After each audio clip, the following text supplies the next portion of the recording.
other's lives through heartstrings. I thought I could get through more than the first one. Because their love for each other has always been about the heart. We are all grateful that they found each other because they were meant to be together, and together they have made their lives and our lives so much richer and happier.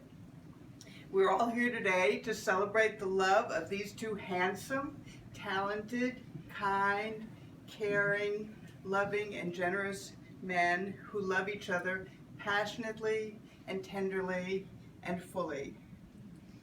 We are fortunate that they had the wisdom to find each other and to find that love in each other, despite the fact that at that time, the barriers and the challenges to their being together were many. Religious institutions had not yet evolved to recognize that love should be honored and not judged. The law did not recognize their right to be together or to marry. Many in society did not believe that they had the right to be in love. They faced challenges from different backgrounds, and they faced the physical and emotional demands of vigilantly holding AIDS at bay. But they were wiser than those who said no, and they said yes to a life together of joy and attachment, a life filled with growth and sharing, travel and adventure to the far ends of the earth, love and appreciation of theater and music that flourished because they experienced it together, embracing of their separate and very different worlds of work where each was dedicated to perfecting their craft, a shared commitment to always do what is right and to help to make the world a better place, whether it was working with the Names Project or the Jewish Community Relations Council, or educating young and old about AIDS and HIV, creating the AIDS Awareness Shabbat at Achavat Achim Synagogue, and increasing awareness in our community about this disease in a way that fostered understanding and overcame prejudice and fear. A generous giving of their time and attention and philanthropy to many far-flung causes, to fight discrimination, to uphold social justice, to support progressive political candidates, and many others.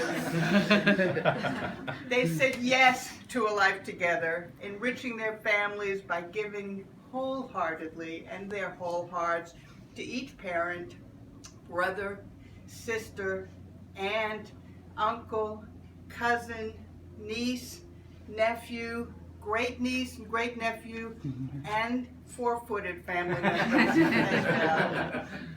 They said yes to creating a vibrant and very large circle of friends that grew from each of their independent lives to their lives together. No one could be a better friend or godfather than Alan and Ritchie.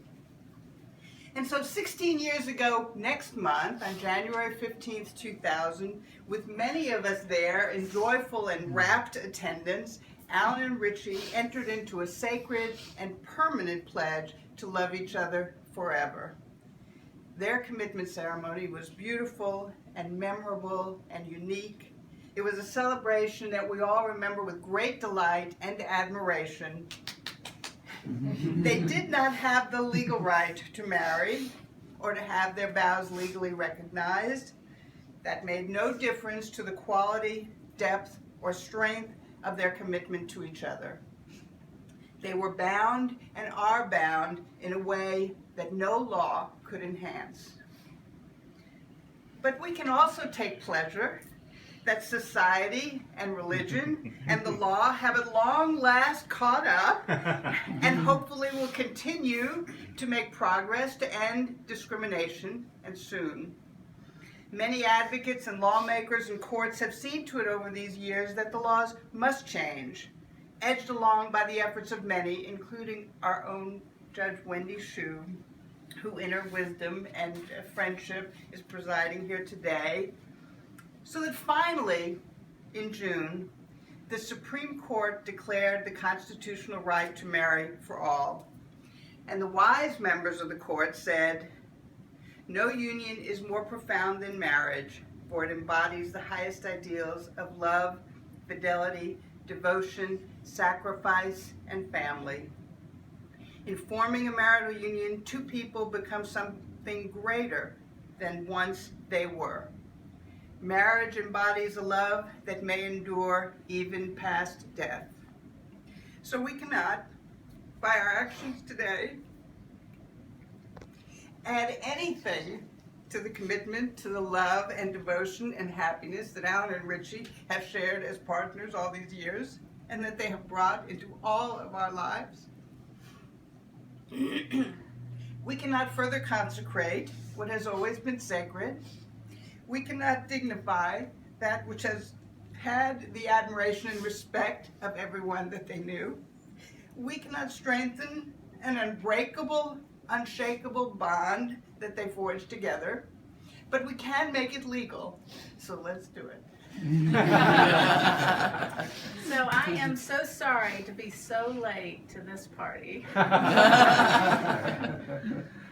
Inasmuch as you've made your vows here today, by virtue of the authority vested in me as a member of the judiciary of the state of Georgia, finally, I hereby pronounce you truly, well and truly married. You may kiss. Oh.